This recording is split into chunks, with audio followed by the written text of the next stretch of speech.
నమస్తే, నేను Roja. Welcome to special debate. ఎర్ర సముద్రంలో హౌతీల క్షిపణి దాడులు, దక్షిణ చైనా సముద్రంలో డ్రాగన్ ఆధిపత్య పోరు, నల్ల సముద్రంలో రష్యా యుక్రెయిన్ డ్రోన్ల సమరం, హిందూ మహాసముద్రంలో భారత్ గర్జన. అసలు ప్రపంచ సముద్రాల్లో ఏం జరుగుతోంది? గ్లోబల్ ట్రేడ్ను శాసించే సముద్ర మార్గాలపై పట్టు కోసం ఏ దేశాలు తహతహలాడుతున్నాయి? వివిధ దేశాల మధ్య ఎలాంటి జల జగడాలున్నాయి? రానున్న రోజుల్లో ఏ పరిణామాలు చోటు చేసుకునే అవకాశాలున్నాయి? సముద్ర సంగ్రామంపై ఇవాల్టి స్పెషల్ డిబేట్. ప్రపంచవ్యాప్తంగా సముద్రాలపై ఆధిపత్యం కోసం వివిధ దేశాలు తెగ పోటీ పడుతున్నాయి. అంతర్జాతీయ రాజకీయాల్లో సముద్ర భద్రత, వర్తక మార్గాల రక్షణ అత్యంత కీలకంగా మారాయి. ఒక ప్రపంచం భిన్న సముద్ర యుద్ధాలు అన్నట్లుగా పరిస్థితులు నెలకొన్నాయి. సముద్ర మార్గాలపై పట్టు సాధించేందుకు అనేక దేశాలు సముద్ర గర్భంలోనూ ఉపరితలంపైనే యుద్ధ తంత్రాలు నడుపుతున్నాయి.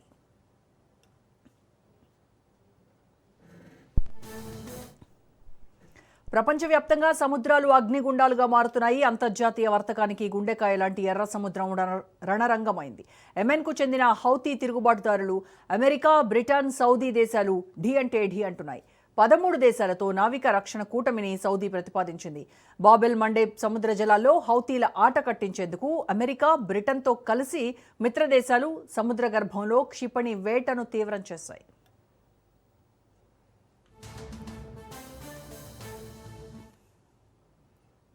ఇక దక్షిణ చైనా సముద్రం వివాదం దడ పుట్టిస్తోంది. China versus Philippines, Vietnam, Taiwan, Malaysia అన్నట్టుగా సీన్ నడుస్తోంది. దక్షిణ చైనా సముద్రంలోని మెజారిటీ భాగం తనదేనంటోంది బీజింగ్. అక్కడ కృత్రిమ దీవులను నిర్మించి సైనికీకరణ చేస్తోంది. అమెరికా ఎయిర్ క్రాఫ్ట్ క్యారియర్లు సముద్రంలో మోహరించాయి. దేనికైనా సిద్ధమంటోంది ట్రంప్ సర్కార్. డ్రాగన్ ఆటలు సాగనివ్వబోమంటూ అమెరికా ప్రెసిడెంట్ ట్రంప్ స్పష్టం చేశారు.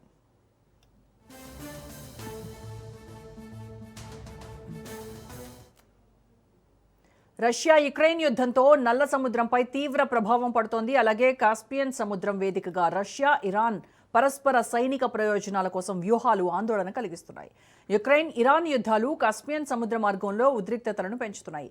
ఇక మరోవైపు హిందూ మహాసముద్రంలో చైనా, పాకిస్తాన్ కూటమికి గట్టి కౌంటర్ ఇస్తోంది భారత్. నౌకాదళ శక్తిని బలోపేతం చేస్తూ అమెరికా, ఆస్ట్రేలియా, జపాన్లతో కలిసి క్వాడ్ కూటమి ద్వారా సముద్ర భద్రతను పర్యవేక్షిస్తోంది. ఐఎన్ఎస్ దునగిరి, ఐఎన్ఎస్ సంశోధక్ వంటి యుద్ధ నౌకలు శత్రువుల గుండెల్లో దడపొట్టిస్తున్నాయి. భూమిపై సరిహద్దుల యుద్ధం ఒక ఎత్తైతే, ప్రపంచ ఆర్థిక వ్యవస్థను శాసించే సముద్ర మార్గాలపై పట్టు కోసం జరుగుతున్న సీ వార్స్ మరో ఎత్తు. ఒకే ప్రపంచం, కానీ ఆధిపత్యం కోసం సముద్ర గర్భంలో సాగుతున్న శత్రు దేశాల యుద్ధ తంత్రం ఎటు దారితీస్తుందో చూడాలి.